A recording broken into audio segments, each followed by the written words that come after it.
এখন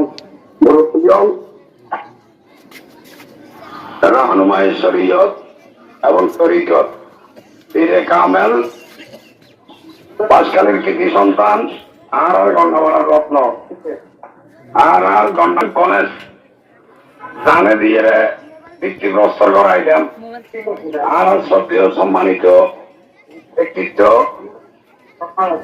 আর মুরব্বী পীরে কামেল হযরত আল্লামা হাফেজ সৈয়দ আহমদ শাহ রহমতুল্লাহ আলাইহি আজিয়া শেষ বিদায়ের নামাজে জানাজায় উপস্থিত সম্মানিত উলামায়ে কেরাম, তরিকতের ভাইয়ল, এলাকাবাসী, আসসালামু আলাইকুম।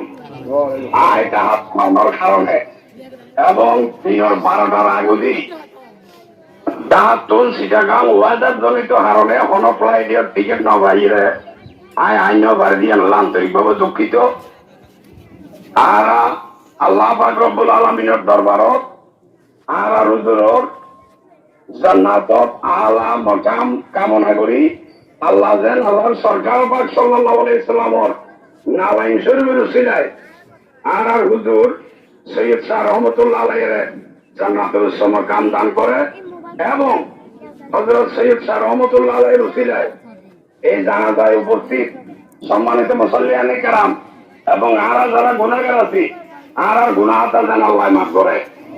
আল্লাহ আজিয়া আর এলাহার মধ্যে সৈয়দ শাহ রহমত স্বরূপ আছি আর আল্লাহ পাক রব্বুল আলামিন আজিয়া লগিয়ে গই আর দেন সৈয়দ শাহ রহমতুল্লাহ আলাইহির স্মৃতি আর অবলান রাখিতারি আল্লাহ যেন আর তৌফিক দান করে এবং সমবেত মুসল্লিয়ানে কেরাম আয় অদম নালায় গুনাহগার আজিয়া এই জানাজাত উপস্থিত অন্য বাড়ি দিয়ে আল্লাহ আয় আন্তরিকভাবে দুঃখ প্রকাশ করে এবং আয় অনুরাধী একত্র দোয়া চাই।